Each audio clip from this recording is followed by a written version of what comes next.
Vito has been a force in this Harlem community. Can you hear me? Thank you. For many years, Vito has been a force in this Harlem community. As I look around the room, I see so many people from my neighborhood. I see the sister right here. We're neighbors. I live on Manhattan Avenue and I'm in 15th Street. That's me. Yeah, that's me.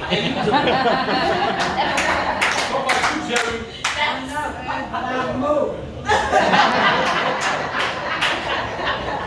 But I still recognize you. That's right. That's right. I still recognize you. And so I didn't just work in Harlem. I live in Harlem and have for over 45 years. And so it was more than a job for me. It was my life's work to be able to bring a level of care to this community that is enjoyed by other communities. We are joined here tonight by my forever boss, Ms. Ebony Carrington, who was the CEO of Harlem Hospital. Good. And together, we were a fierce force in that hospital. Their work will still continue, but I am still serving the community. I have not retired. I work now for a consulting firm that has a social justice mission.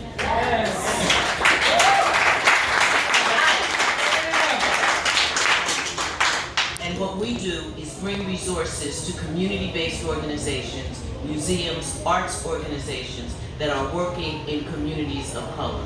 And so my work in the area of social justice, Cordell, still continues. It still continues and will always continue. We are standing on some strong shoulders. Black Wall Street, I actually am not leaving Reverend Glover until I have this book. I want a copy of this because storytelling is important in our communities.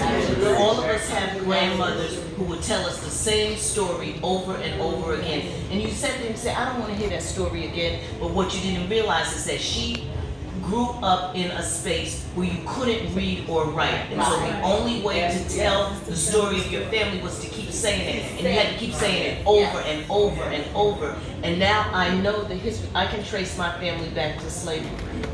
Because my grandmother would sit, and every time she sat down at the table, she would say, my grandmother's name was such, and we would sit and say, how many times are you going to tell us that? But now I understand it was the oral tradition in which she had been raised. And so that's what Reverend Glover has done for us tonight, is continued as a wise griot to share the story of our history. That's what Vito is doing tonight, is sharing the story of our history. And so it is a privilege and an honor to be recognized by you, and I thank you so much for this great award.